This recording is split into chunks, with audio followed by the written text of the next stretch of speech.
Okie dokie, cakey makey. This is a video of how I make a Louis Vuitton suitcase. Basically, I started with a rectangular chocolate mud cake and layered it with white chocolate ganache and salted caramel sauce. Delicious with a capital D. Quick tip, take your cake out of the fridge and work with it when it's cold. That way it's just a lot firmer and easier to work with. Now I'm going to be decorating this cake with chocolate fondant, but underneath the fondant you want a really nice smooth finish because a good base means your fondant's going to look better. So I also covered the entire cake in the white chocolate ganache, rolled out my chocolate fondant, and then I sprayed a little bit of water onto the ganache to help it stick. Next up, I smoothed all that chocolate fondant down and cut all the excess away. I also put indents in the sides of the cake, and that's where the lid of the suitcase is. To do that, I just pushed a scraper into the side of the cake to indent it and then used a little rolly tool. Next step is my favourite bit, adding the edible images. Now, I get asked a lot about edible images, whether they actually are fully edible, and yep, they are. Edible ink on edible paper, and could I say edible anymore? I don't think I could.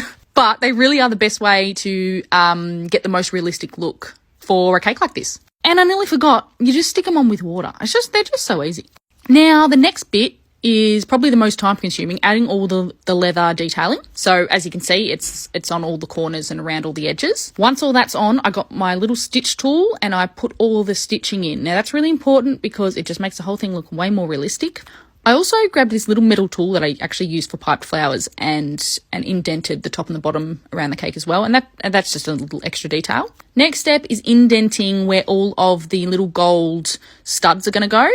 I then popped on the lock on the front and the little corner sections. All of these gold parts are going to be painted with a gold paint as well. So that's why I've chosen a gold colour, because I just think it looks the neatest. Once all the gold's on, more indenting because those bits have gold studs as well. As you can see, there are a lot of components to this cake. Whew. Finally, we're up to the painting. So edible gold paint really just takes it to that next level and really lifts the whole cake, I reckon. And then all of the indents around the cake need to be filled with gold studs, and I just use the little gold balls that you can buy from cake shops. You can add a handle too if you want. I didn't add one to this one. There you go, all done. Easy as, eh?